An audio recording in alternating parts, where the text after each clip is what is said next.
নমস্কাৰ সকলোকে ধৈৰ্য হাসপাতাললৈ সকলোকে স্বাগতম জনাইছোঁ আৰু আমাৰ পেজটো যিসকলে ফলো কৰা নাই এতিয়ালৈকে প্লিজ সকলোৱে ফলো কৰি ল'ব আৰু অকনমান হাসপাৰক মৰম দি আগুৱাই লৈ যাব বুলি আপোনালোকৰ পৰা আশা ৰাখিলোঁ। আজি দেখুৱাই আছোঁ খুবেই মৰম লগা ধুনীয়া ধুনীয়া কেইখনমান চাদৰ। এইখন হৈছে এৰী কটনৰ চাদৰ। চাওকচোন চাদৰখন দেখি গম পাইছে ইমানেই মৰম লগা হয় চাদৰখন। এৰী কটনত আছে, গাভৰুৰ পৰা বয়সস্থলৈকে খুব ধুনীয়াকৈ পিন্ধিব পাৰিব। খুবেই মৰম লগা হয় চাদৰখন, পিন্ধিবলৈ বহুত বেছি কমফৰ্টেবল হয়।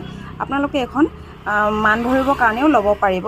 ইয়াৰে কালাৰকেইটা মই আপোনালোকক দেখুৱাই দিছোঁ, চাই ল'ব। যদি পচন্দৰ ভিতৰত পৰে তেনেহ'লে আমাক কণ্টেক্ট কৰিব। এখন আছে গ্ৰে কালাৰত, এখন আছে মুগা কালাৰত, এখন আছে পিংকত, এখনত আছে পাৰ্পলত, আকৌ এইখন আছে লাইট পিংক,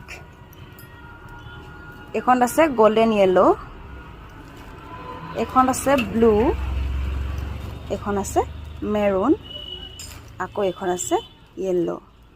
চাদৰকেইখন যদি পচন্দৰ ভিতৰত পৰে তেনেহ'লে আমাক কণ্টেক্ট কৰিব বুলি আশা ৰাখিলোঁ। Thank U.